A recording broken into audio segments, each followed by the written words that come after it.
안식 후 첫날 새벽에 이 여자들이 그 준비한 향품을 가지고 무덤에 가서 돌이 무덤에 굴려 옮긴 것을 보고 들어가니 주 예수의 시체가 보이지 아니하더라. 이로 인하여 근심할 때에 문득 찬란한 옷을 입은 두 사람이 곁에 섰는지라. 여자들이 두려워 얼굴을 땅에 대니 두 사람이 이르되 어찌하여 살아있는 자를 죽은 자 가운데서 찾느냐. 여기 계시지 않고 살아나셨느니라. 갈릴리에 계실 때에 너에게 어떻게 말씀하셨는지를 기억하라. 이르시기를 인자가 죄인의 손에 넘겨져 십자가에 못 박히고 제3일에 다시 살아나리라 하리라 하셨느니라 한데, 그들이 예수의 말씀을 기억하고 무덤에서 돌아가 이 모든 것을 11사도와 모든 이들에게 알리니, 이 여자들은 막달라 마리아와 요한나와 야고보의 모친 마리아라. 또 그들과 함께 한 다른 여자들도 이것을 사도들에게 알리니라. 사도들은 그들의 말이 허탄한 듯이 들려 믿지 아니하나 베드로는 일어나 무덤에 달려가서 굽으려 들여다보니 새 마포만 보이는지라. 그 된 일을 놀랍게 여기며 집으로 돌아가니라. 46절 47절 합독입니다. 또 이르시되 이같이 그리스도가 고난을 받고 제3일에 죽은 자 가운데서 살아날 것과 또 그의 이름으로 죄사함을 받게 하는 회개가 예루살렘에서 시작하여 모든 족속에게 전파될 것이 기록되었으니. 아멘. 아멘. 영광 돌립니다. 할렐루야. 예수 다시 사셨습니다. 옆 사람한테 인사 한번 하세요. 시작. 예수 다시 사셨습니다. 그 얼굴이 그래가지고 그 말이 효과가 있겠어요? 중요한 얘기를 하는데 얼굴에 표정도 없이 예수 다시 사셨습니다, 그건 효과가 없으니까 세상에서 가장 이쁜 얼굴로, 세상에서 가장 여러분 그 깨닫는 마음으로 정말 예수 다시 사셨습니다 시키면 시험 될까 봐 말하겠어요. 오늘 기독교에게는 가장 중요한 날이 이 부활절이죠. 여러분, 사실 부활은 신비요, 부활은 은혜요, 부활은 능력인 동시에 이 부활이라는 단어가 가장 난해한 단어 중에 하나가 이 바로 부활이라는 단어예요. 우리에게는 자부심이고 생명이고 신비한 일이지만 이것이 자부심이 되고 신비가 될 때까지 이 부활을 이해 갖고 안 되거든요. 성경에 나오는 기누스코나 여러분 이 야다라는 단어처럼 체험하고 만지고 경험해서 현장을 목격을 해야 겨우 이해가 되는 것이 여러분 이 부활이라는 단어이기 때문에, 그러나 이 부활이라는 단어가 그냥 교회에서 말하니까 그런 것, 그냥 목사님이 설교하니까 그런 것을 머물면 그 다음의 일들이 진행이 안 돼요. 그래서 우리가 1년에 한 번씩 이렇게 가장 중요한 이 핵심적인 난해하지만 반드시 내 것으로 만들어서 이 부활이 주는 기쁨과 부활 속에 들어있는 놀라운 생명력이 우리의 신앙의 시작이 되기를 주님의 이름으로 간절히 소원합니다. 여러분, 이 부활이라는 단어는 지성적으로, 지성을 가지고는 도무지 납득이 안 가는 단어인 건 맞아요. 왜냐하면 이 부활은 이 세상에 있는 사람들이 다루는 영역이 아니기 때문에 그래요. 누구도 이 부활을 다룰 수도 없고 감히 이 부활을 말할 수가 없기 때문에 이런저런 유사한 종교는 만들어낼 수 있지만 이 부활에 대한 완벽성을 선포하고 가르치고 말할 수 있는 영역은 어디에도 없는 거예요. 오직 한 분, 예수 그리스도. 이 부활을 이해하지 못하면 어떤 경우가 생기느냐. 예수님께서 제자들을 불렀어요. 그리고 예수님을 추종해서 3년 넘는 세월을 예수님에게 광야 신학을 하면서 주님을 따라왔던 사람들, 여러분 예수님 보통 분이 아니잖아요. 그러니까 아마 그들의 속내는 야, 이거 잘하면 이거 뭔 일이 유익하게 생기겠구나 라는 그런 속내를 가지고 예수를 따라가는 거예요. 근데 가끔가다 주님께서 나는 3일 만에 부활하리라, 뭔 소리인지 모르는 말씀을 선포하셨어요. 내가 제사장들이나 높은 자들에게 핍박을 당하고 십자가에 못 박혀 죽으리라. 그때 베드로가 왜 이러세요 주님, 근데 3일 만에 살아나리라. 3일 만에 살아난다는 말은 세상 영역이 아닌 거예요. 그러니까 도무지 이해가 되지 않기 때문에 그 앞에 것까지만 들리는 겁니다. 주님이 왜 십자가에 못 박히세요? 왜 죽으세요? 말이 안 되는 소리죠. 우리가 가만히 있겠습니까? 말려드리죠, 도와드리죠. 그렇게까지밖에 이해가 안 가는 거예요. 근데 그 말이 현실이 돼버렸어요. 여러분, 믿었던 제자의 배반, 성경대로죠. 결국 빌라도 법정에 섰던 예수, 제자들은 답답한 거예요. 여러분, 하늘에서 뭔 일이 일어날까 쳐다보지만 아무 일도 일어나지 않았어요. 결국 빌라도는 사람들의 강요에 이기지 못해서 예수님에게 사형을 판결해 버렸어요. 그 사형 판결은 하루 있다, 이틀 있다, 1년 있다 집행하는 거 아니라 바로 집행하는 거예요. 집행해라.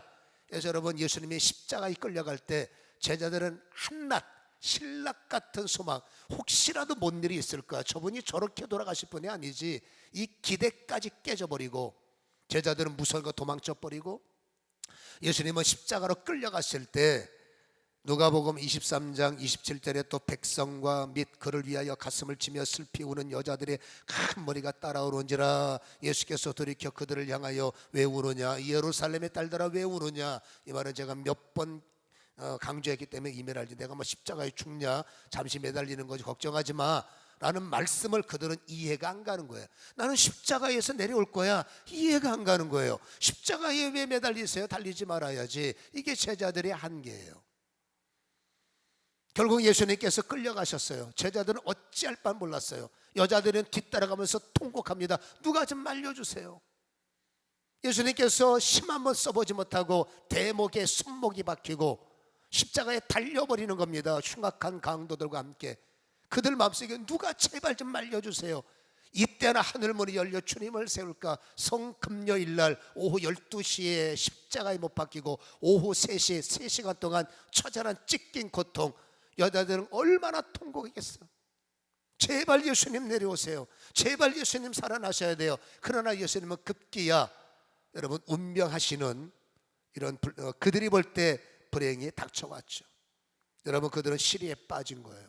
그들은 괴로울 수밖에 없는 거예요. 믿었던 분이 죽어서 송장이 되고, 여러분 가장 남자들은 몇 명 빼고 도망갔지만 막달라 마리아라는 여인은 끝까지 예수님 곁에서 목숨 걸고 예수님을 지켰어요. 도와드리 못하지만 같이라도 있어야 내가 되는 것이 아닌가 해서 예수님 집권해서 재판받을 때 사형 판결을 귀로 들었고, 여러분 로마 군병들이 끌고 가는 거 함께 갔고, 십자가에 못 박는 거 그 망치 소리를 귀로 들었어요. 예수님의 처절하게 찢기는 엘리 라마 사막단의 소리를 들었고, 내가 다 이루었도다 그 소리를 들었고, 영원히 떠나가시는 것을 눈으로 봤어요. 아리마담 요셉이 내가 만들어 놓은 그 무덤에 주님을 아무데나 던질 수 없잖아. 그 빌라도에게 사정을 하죠. 그 시체를 주세요, 내가 입간입에 드릴 테니까. 빌라도가 내어줬어요. 그래서 여러분, 아리마다 요셉이 세마포에 싸서 아리마다 요셉의 무덤에 안치하고 큰 돌로 문을 닫는 것까지 여인들은 옆에서 비참한 마음으로 지켜봤어요. 그가 여러분 그 순간에 끝난 거예요. 아, 이젠 틀렸다, 이젠 끝났다. 그래서 마가복음 16장에 보면은 여러분 성경은 이런 글이 기록되어 있는데, 10절에 마리아가 가서 예수와 함께 하던 사람들이 슬퍼하며 울고 있는 중에 이 일을 알림해 그랬어요. 여러분, 많은 사람들이 이제는 끝났어, 혹시라도 했는데 틀렸어, 이제는 우리의 모든 건 이제 끝장난가, 어떻게 해야 될지 모르겠다, 전부 다 시리에 빠지고 전부 다 머리가 하얘지는 거죠. 어떻게 할지 모르겠는 거예요. 그렇게 해서 가슴 치며 울고 있을 때 예수에게 가장 은혜를 받았던 여인이 막달라 마리아예요.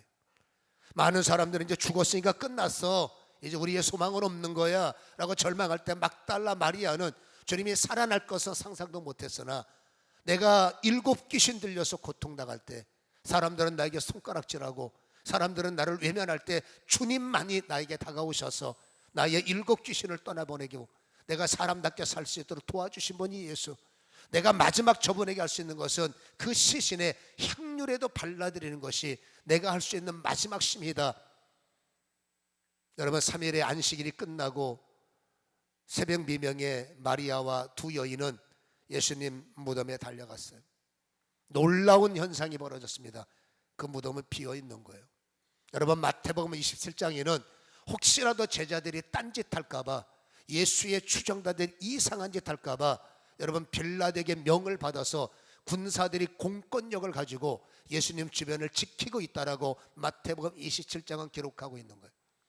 근데 그 현장에 천사가 무덤 위에 걸터 앉아 있고, 여러분 그 무덤을 지키던 군사들은 꼼짝하지 못하고 얼음이 돼서 여러분 두려워 떨고 있는 모습. 마리아가 무슨 일인가 안에 들어봤더니 충격이었습니다. 있어야 할 시신이 없는 거예요. 눈물이 쏟아지는 거예요. 누가 예수님의 시신에 뭔 짓을 한 거야? 누가 예수님의 시신에 장난하고 어떻게 된 거야? 이 가슴이 더 머리가 하얘지는 거예요. 있어야 할 시신이 왜 안 보이냔 말이에요. 어떤 사람들은 그 시신 앞에 통곡을 하고, 주님이 죽으셨어 라고 여러분 통곡을 할 때 자기만 겨우 정신 차려서 왔더니, 여러분 자기들은 시신을 손댈 사람이면서 도대체 이게 무슨 일인가 고통을 당했던 현장을 우리에게 보여주고 있었어요. 그때 여러분 그 위에 있던 천사가 이런 말을 합니다. 여러분 5절에 읽어보시기 바랍니다. 5절 시작. 여자들이 두려워 얼굴을 땅에 대니 두 사람이 이르되 어찌하여 살아있는 자를 죽은 자 가운데서 찾느냐? 여기 계시지 않고 살아나셨느니라. 아멘이죠. 여러분 예수님은 살아나셨는데 사람들은 죽었다고 통곡을 하는 거예요. 예수님은 살아난다고 말씀하셨는데 부활이 뭔지 모르는 사람들은 주님이 죽는 것 때문에 대성통곡하고, 주님이 죽으신 것 때문에 마가복음 16장 10절에서는 주님 보고 싶어요, 주님 지금이라도 다시 사시면 안 되겠어요, 안 되겠습니까? 라고 여러분 가슴을 치면서 울고 있는 이 사람들. 여러분 그러나 그 눈물은 주님이 볼 때 왜 우는데, 도대체 뭐 때문에 우는데? 내가 너희하고 영원한 결별을 한다면 울어야 되지만 나는 3일 만에 부활한다고 했잖아. 그들은 3일 동안 밥이 넘어가겠습니까? 잠을 자대로 되겠습니까? 장래일이 캄캄해서 여러분 앞이 노래서 하늘이 하얘서 아무 생각이 없는 3일의 고통. 오늘 천사가 말합니다. 니네 쓸데없이 운 거야. 니네 필요 없는 고통을 당한 거야. 3일 동안 더 기대감을 가지고 주님의 부활체를 기다릴 너희들이 세상 사람들과 똑같이, 주님께서 오늘 옆에 뭐라고 말했습니까? 너희에게, 6절 읽다 말았죠. 갈릴리에 계실 때에 너희에게 어떻게 말씀하시는지를 기억하라. 이 기억을 못하기 때문에 3일 동안 여러분 기대 속에, 아 주님 오늘 부활하세요? 내일 부활하세요? 언제 살아나세요? 이게 눈물이 아니잖아요. 근데 그들은 이 말씀을 기억하기 못했기 때문에 3일 동안 밥을 굶어가며 가슴앓이하면서 통곡을 할 때, 여러분 천사가 볼 때 니네 그 눈물은 쓸데없는 눈물, 그 눈물은 의미 없는 눈물, 그 고통은 의미 없는 고통 아니냐. 예루살렘에 계실 때, 갈릴리에 계실 때 너희에게 무슨 말씀을 하셨는지, 어떻게 말씀하셨는지를 기억하라라는 말씀 우리가 기억한다면 우리는 이 말씀이 오늘뿐만이 아닙니다. 주님은 여러분 끝없이 말씀하셨어요. 너 힘들 때 내가 너의 구주야. 너 이 말 기억해야 돼. 너 괴롭지? 네 수고하고 무거운 짐 나한테 갖고 와. 내가 너를 풀어줄 거야. 너 인생 힘들지? 걱정하지만 내가 너의 뒤에 있잖아. 나는 너에게 임마누엘이야. 내가 너를 지켜줄 거야. 너의 기도는 내가 응답할 거야. 너의 소원은 내가 들어줄 거야. 주님께서 이 말씀을 하셨어요. 근데 우리는 그 말씀을 기억하지 못하고 큰일 났습니다. 난리 났습니다. 죽을 것 같아요. 괴로워요. 어떻게 살아야 됩니까? 절절절 맬 때 천사가 또 뭐라고 말하겠어요? 너 예전엔 너에게 네가 아플 때, 네가 힘들 때, 네가 괴로울 때 성경을 통해서 너에게 던져주신 말씀을 기억하라. 어떻게 말씀하셨는지, 네가 병들었을 때 어떻게 말씀하시는지, 네가 괴로울 때 어떻게 말씀하시는지, 네가 사방에 우겨쌈을 당할 때 어떻게 말씀하실지를 너는 기억해야 된다라는 거예요. 이 말씀이 기억나지 않기 때문에 주님은 일하고 계시는데 우리는 시험 드는 거예요. 주님은 역사하고 계시는데 우리는 괴로워하는 거예요. 주님은 여러분 뭔가를 이루시는데 우리는 여러분 표현이 있어서 죄송합니다, 우거지상을 하고 여러분 괴로워하는 거예요. 그때 여러분 보이지 않겠지만 천사가 뭐라고 말합니까? 내가 네 고통에서 뭐라고 말씀했는지 너는 기억하라 하는 이 말을 우리는 기억을 하지 못하고 당장 빈 무덤, 당장 당하는 고통, 당장 당하는 괴로움에 여러분 힘들어하고 괴로워하고 눈물 흘리는 것이 제자들의 그리고 함께하는 사람들의 모습임을 성경은 우리에게 보여주고 있는 겁니다. 주님이 어째 왜 우는데? 나 안 죽어. 죽지만 나는 무덤에서 내려올 거야. 나는 이 무덤을 정복할 거야. 나는 다시 살아날 거야. 예루살렘의 딸들아, 너희들은 울면 안 돼. 오히려 이후에 너희 자식들, 이후에 너희 다른 세대들이 이 말을 믿지 못해서, 이 진리를 깨닫지 못해서 고통 속에 살아가는 그들 때문에 울어야지 왜 나 때문에 우느냐라는 말씀을 우리는 한 번 더 상고해야 될 줄로 믿습니다. 그때 여러분 이 막달라 마리아는 그 말씀을 통해서 정신이 번쩍 든 거예요. 그래서 여러분 8절 한번 읽어보시기 바랍니다. 시작. 그들이 예수의 말씀을 기억하고 그랬어요.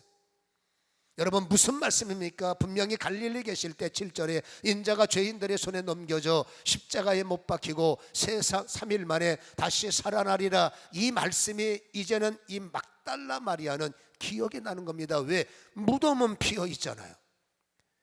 여러분 빈 무덤을 경험하기 전에는 예수님의 그 부활에 대한 내용은 배워본 적도 없고 들어본 적도 없고 목격한 것이 없어서 그게 뭔 뜻인지 들어서는 이해가 안 가더라고요. 그러나 오늘 여러분 예수의 무덤, 이 막달라 마리아는 마지막 현장, 무덤이 봉인된 것까지 눈으로 목격했던 여인이기 때문에 이 무덤이 왜 열려있고 이 무덤에 있는 예수님의 시신이 어디 간 거야? 라는 궁금증에 생각을 해보니 내가 3일 만에 살아나리라, 바로 이거구나. 그 말씀이 이 말씀이었구나.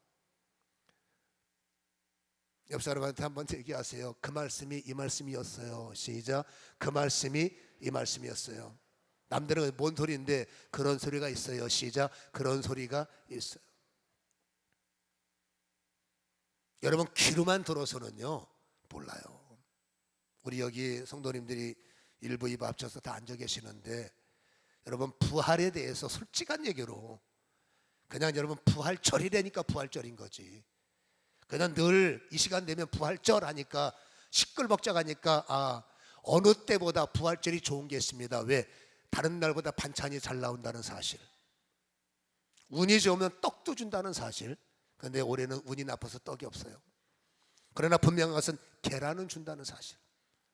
그러니까 부활절이 딴 날보다 부활절 좋은 날. 왜? 반찬이 풍성해. 충분히 이해가 되는 말이에요. 교회를 다니시면서 여러분 예수를 안다고 하지만 여전히 이런 분들이 많아요. 그냥 부활절이야, 그냥 부활절이야. 어떡하겠어요? 여러분 경험해 본 적도 없고 배워본 적도 없는 걸 어떻게 우리가 이해하겠어요? 심지어는 예수님의 제자들조차도 못 믿는데. 막달라 마리아는 빈 무덤을 봤잖아요. 천사의 음성을 들었잖아요. 내 눈으로 확인했잖아요. 이게 그 말이구나. 이러니 가슴이 살아났죠. 그래서 달려갔죠. 제자들에게 쫓아갔죠. 그래서 11절 보세요. 읽어봅니다. 시작. 사도들은 그들의 말이 허탄한 듯이 들려 뭐라고요? 믿지 아니한다. 예수님 살아났어요. 우는 그들에게 예수님 살아났어요. 심도라는 그들에게 예수님 다시 부활했어요. 그때 사도들이 뭐라고 말하냐면 여러분 허탄한 듯, 이 허탄이라는 단어가 뭔지 아십니까? 이게 레로스라는 헬라어인데 해석을 하면 쓸데없는 소리라는, 김건모 어머니가 잘 쓰는 소리, 쓸데없는 소리. 그게 뭔 말이냐? 그런 말이 있습니다. 아무튼 여러분 누군가 와서 예수 부활했습니다. 에이 쓸데없는 소리. 어쩌면 오늘 저희 설교가 쓸데없는 소리로 들릴 수도 있겠죠. 그렇죠? 부활이라는 주제는 여러분 특별한 주제잖아요. 어저께 우리가 한 달에 한 번씩 전도하는 타이밍이어서 여러분 적지 않은 인원들이 많은 물품을 준비해서 계란도 준비해서 오뎅도 준비하고 마스크도 준비하고 찬양팀도 준비하고 전도팀도 준비해서 여러분 이마트 광장에 2시에 나가서 4시까지 열심히 찬양 불렀고, 그다음에 전도지 나누어 줬고, 그다음에 아동부, 주일학교, 중고등부는 각자의 플랜에 의해서 애들하고 교통을 했어요.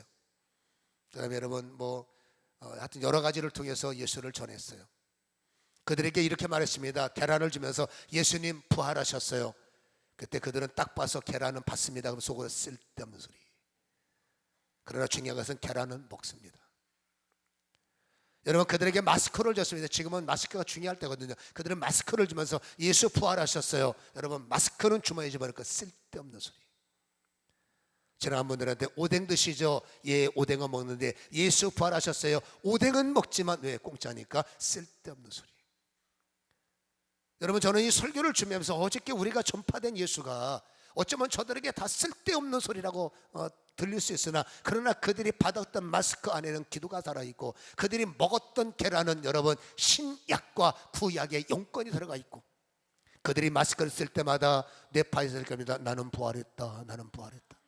그들의 속에서는 틀림없이 나는 부활했다니까 까까까 하고 그들의 속을 부대끼지 않게 않을까라는 혼자 생각을 해봤습니다. 즐겁게. 여러분, 귀로만 들어서는 이게 안 되는 거예요. 귀로만 들어서 믿을 수 없는 게, 제자들 보세요. 예수님 부활했습니다. 야, 얘가 왜 이래? 왜 쓸데없는 소리 하고 그래? 아침부터 새벽부터. 아니, 제자들도 이렇게 거절하는데 한 번도 예수를 들어보지 못한 분들이 부활에 대해서 그 말 같지 않은 소리 하지 마세요. 당연한 거예요. 누군가 여러분 기독교를 핍박할 때 당연한 말을 하는 거니까 기분 나빠하지 마시고, 나도 왕년에 왕십리에서 그런 적 있지 않습니까? 그러니까 우리는 끝까지 그분이 지금은 이들이 거절하지만 조금씩 그래도 기분 나쁘지 않게 전도지를 받고 한 번씩 열방교회 읽어보고 예수 부활 쓸데없는 소리, 그러나 그들 마음속에는 생명의 임팩트가 자리 잡는다고 저는 보거든요. 여러분, 언젠간 그들의 그 전도지가, 그들이 듣는 이 예수 믿으세요, 예수 부활하셨어요 라는 소리가 어쩌면 어느 날 그들 눈에 빈 무덤으로 다가올 수도 있고, 여러분 천사의 음성을 들을 수가 있고, 그들이 정말로 체험할 수 있는 여러분 그 은혜의 생명이 분명히 되리라고 우리는 확신을 하는 것입니다. 빈 무덤을 경험하고 예수의 음성을 듣고 여러분 천사들의 임재를 깨닫는 이 영적인 은혜가 우리에게 부어질 때 비로소 서서히 여러분, 그 서서히라는 말이 왜 나오냐면 갑자기가 아닙니다. 12절 보세요. 읽습니다. 12절 시작. 베드로는 일어나 무덤에 달려가서 굽으려 들여다보니 새 마포만 보이는지라 그 된 일을 놀라게 여기며 집으로 돌아가니라. 우리는 여러분 허탄한 소리를 듣는 분도 있는가 하면, 시간이 지나면 베드로가 되어서 진짠가 확인해 볼까, 한번 가볼까, 교회 한번 나가볼까, 한번 도전해 볼까, 이런 여러분 베드로의 자세로 옮겨지는 분들도 있어요. 올해는 주저앉아 계시지만 이거 쓸데없는 소리 하지 마세요, 시간도 없어 라고 버텨 계시지만, 어쩌면 내년은, 아니 어쩌면 올해 그렇게 해서 그래 한번 교회 한번 가볼까, 그래 빈 무덤 한번 들여다볼까, 그렇게 해서 움직이는 분도 계실 수가 있는 거죠. 여러분, 베드로가 들은 말이 있죠. 그리고 무덤을 봤죠. 빈 무덤이죠. 그때 뭐라고 말하냐면 그 된 일을 놀랍게 여기며 그랬어요. 여기서 이 놀랍다라는 다우마로라는 단어는 여러분 이것을 해석을 하면은 경이로운, 놀랄 만한이라고 번역을 합니다. 여러분, 베드로는 이게 말이 안 되는 소리가 아니라 현장 가서 빈 무덤을 본 다음에 야, 놀라운 일이 시작되고 있구나. 여러분, 안 믿어졌지만 이상해졌고, 말이 안 되지만 사실인가 해서 내 눈으로 경험하고 여러분 내 눈으로 체험했을 때 갑자기 그 말씀이 떠올라서 야, 경이로운 일이 시작되고 야, 놀라운 일이 시작되고 있구나 하면서 서서히 여러분 베드로는 놀라는 자리에서 벗어나 맞습니다, 예수가 부활하셨습니다를 선포할 수 있는 그날은 온다는 거죠. 여러분, 오늘 이 예배는 어쩌면 우리는 빈 무덤을 경험하는 자리요, 여러분 먼저 믿은 자의 소리를 통해서 우리는 부활하신 주님을 다시 한번 귀로만 듣는 것이 아니라 예배를 통해서 목격을 하고 체험하는 현장이 될 수도 있음을 우리는 기억해야 될 줄로 믿습니다. 아멘. 그래서 예수는 부활하신 거예요. 여러분, 부활이 중요한 이유가 딱 한 가지입니다. 부활은 회복과 여러분 원상복구를 이루는 것이 부활이기 때문에, 우리가 부활을 꼭 믿어야 되는 것은 부활이 아니면 진정한 회복이 불가능하고 부활이어야만 원상복구가 가능하다는 것이죠. 그 원상복구가 무엇을 의미합니까? 여러분, 오늘 46절에 예수님께서 이렇게 말씀하시죠. 또 이르시되 이같이 그리스도가 고난을 받고 제3일에 죽은 자 가운데서 살아날 것과 부활하고 나면, 47절 봅니다. 시작. 또 그 이름으로 죄사함을 받게 하는 회개가 예루살렘에서 시작하여 모든 족속에게 전파될 것이 기록되었으니 아멘이죠. 여러분, 주님께서 부활하시고 나면 부활로 끝나는 게 아닙니다. 부활은 새로운 시작인데 무슨 시작입니까? 부활하신 예수 그리스도 이름으로 죄사함을 받게 하는 회개가 시작된다는 이야기죠. 여러분, 이 죄사함은 십자가의 결론이에요. 예수께서 십자가에 죽으시고 십자가에 찢기심으로 말미암아 일어난 현상이 뭐냐? 주님은 죽으셨으나 십자가는 완성된 것이 있습니다. 바로 다 이루었다. 여러분, 예수님이 죄악을 담당하여 죽으셨기에 이제 십자가는 모든 인류가 가지고 있는 이 죄덩어리, 이 죄악을 씻어내고 해결하고 사함 받는 자리가 십자가인 거예요. 여러분, 십자가는 죄를 완성하는, 죄를 씻어내는, 사함을 하는 완성의 자리가 여러분 십자가의 증거인 것입니다. 그래서 십자가를 통해서 온전한 회복이 우리에게 일어나는 것이죠. 무슨 회복이 일어납니까? 여러분, 십자가는 죄사함이라고 그랬죠. 여러분, 이 죄사함을 통해서 여러분 원상복구가 일어나는 거예요. 여러분, 죄가 가져온 인류의 불행은 하나님이 몸을 만드셨어요. 흙으로. 그리고 그 몸에다가 생기를 주셨어요. 전능자의 기운을 주셨어요. 여러분, 몸과 전능자의 기운이 하나가 된 것을 영혼, 육, 인간이라고 말하고, 여러분 결합된 이후에 비로소 생령, 살아 움직였다라고 말하는 것이에요. 완벽하신 여러분 전능자의 기운이 인간을 주도하기에 생육하며 번성하며 다스리며 충만할 수 있는 권한이 주어진 거예요. 그러나 여러분, 안타깝게 됐더니 죄가 들어왔어요. 여러분, 죄의 힘이 무엇입니까? 분리입니다.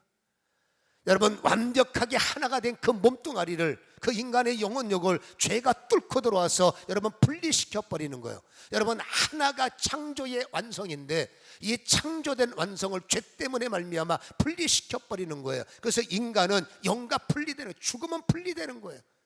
여러분, 죽지 않을 인간이 에덴 동산에서 사단으로 말미암아 죄가 들어오므로 안타깝게도 하나님의 창조의 작품이 손상당한 겁니다. 영과 혼이 분리되는 걸 죽음이라고 그래요.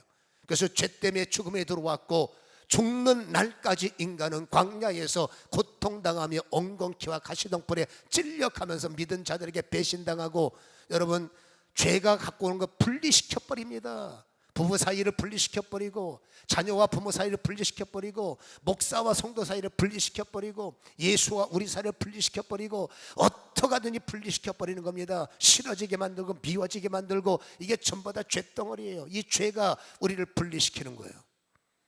여러분, 주님의 십자가는 이 분리된 것을 다시 원상복구시키는 시작인 것이에요. 여러분, 인간을 죽게 만드는 이 죄를 예수께서 십자가의 죽으심으로 말미암아, 십자가의 피 흘리심으로 말미암아 그 피로 인간의 죄는 씻어지는 거예요. 그건 여러분, 십자가는 끝이 아니라 새로운 출발의 문인 것입니다. 예수께서 십자가를 지심으로 부활이 시작되는 거예요. 여러분, 부활의 특징이 뭡니까? 죄 사함을 받은 자의 은혜예요. 여러분, 죄를 용서받은 자, 십자가에서 죄가 씻어져야만이 무덤을 잠시 여러분 격려한다 할지라도 그 영혼은 육은 무덤에 격려하고 있으나 그 영은 천국 가는 거 아니겠습니까? 그 영은 여러분 그리스도와 하나가 되는 것이 아니겠습니까? 그래서 여러분, 부활의 재림의 그날 영혼력의 부활은 우리가 익히 아는 바이기에, 여러분 결합에 대해서는 이 부활은 완벽한 심판을 예고하는 거죠. 하나님은 몸을 만드셨지 영만 주신 게 아니에요. 몸이 끊어지는 걸 원치 않습니다. 몸과 영이 결합이 되는 걸, 그게 마지막 재림 때 일어나죠. 그래서 여러분, 영과 몸이 결합돼서 완벽한 불못에 떨어지게 만드는 하나님의 여러분 끔찍한 심판, 영과 혼이 하나가 돼서 완벽한 새하늘과 새 땅에 들어가는 말로 표현할 수 없는 경이로운 축복, 이게 주님의 완벽한 심판이라는 거예요. 이것을 이루는 것이 십자가요, 그 십자가가 열어놓은 것이 부활이라는 것이죠. 그러니까 부활은 십자가를 통과하지 않고는 우리는 누릴 수 없는 것임을 우리는 기억해야 될 줄로 믿습니다. 다시 말합니다. 부활은 시작입니다. 죄 사함의 시작입니다. 여러분, 부활을 통해서 우리는 죄를 이길 만한 권한을 위임받는 거예요. 여러분, 십자가에서 주님이 무덤을 이기시고 사망을 이기셨기에 우리도 십자가의 예수를 믿고 우리는 주님의 이름으로 죄를 거절할 수 있는 권세가 있는 거예요. 우리는 착각을 해서 죄를 이길 만한 힘이 있음에도 말씀을 기억하지 못하고 나 봐 죄한테 지잖아. 그건 현상이고, 나 또 오늘 죄 때문에 넘어졌잖아. 그건 현상이고, 실상이 뭡니까? 그래도 우리는 사함받고 그래도 죄를 이길 수 있어. 넘어진 것 현상에 여러분 눈을 두면 안 돼. 여러분 갇히면 안 됩니다. 무덤을 열고 저주를 열고 넘어짐을 열어서 우리는 또다시 예수의 이름으로 죄를 거부하고 예수의 이름으로 저주를 끊어버리고 예수의 이름으로 죄를 싸워서 밟아버려야 되는 거예요. 그래서 여러분, 이 부활은 시작입니다. 이제는 무덤이 나를 이길 수 없어. 저주가 나를 묶지 못해. 어둠이 결코 나를 이길 수 없어. 나는 주님과 더불어 나올 수 있어. 해방될 수 있어. 자유할 수 있어. 죄에서 자유를 얻게 하면 혼자 부르도 내비두십니까? 여러분, 이게 뭐예요? 바로 십자가의 은혜요, 부활이 주는 영광이에요. 이제는 우리는 부활과 동행하는 사람들입니다. 부활은 뭘 말합니까? 이긴 거예요. 부활을 믿는다면 이긴 거예요. 부활이 믿어지면 이긴 거예요. 뭘? 십자가에서 죄를 이긴 거예요. 또 짓는 죄도 이길 수 있는 거예요. 그게 부활을 믿는 우리의 영적 특권임을 우리는 기억해야 될 줄로 믿습니다. 부활절은 시작입니다. 죄사함의 시작. 이제는 여러분 죄를 거절하십시오. 여러분, 현상, 넘어지는 현상을 보지 말고 실상, 아니야 그래도 나는 너를 이겨. 오늘은 내가 울지만 내일은 안 울어. 난 너를 이길 수 있어. 이게 죄사함과 부활의 영광임을 우리는 기억하시고 철저하게, 여러분, 내가 너에게 무슨 말을 했는지 기억 좀 해봐라.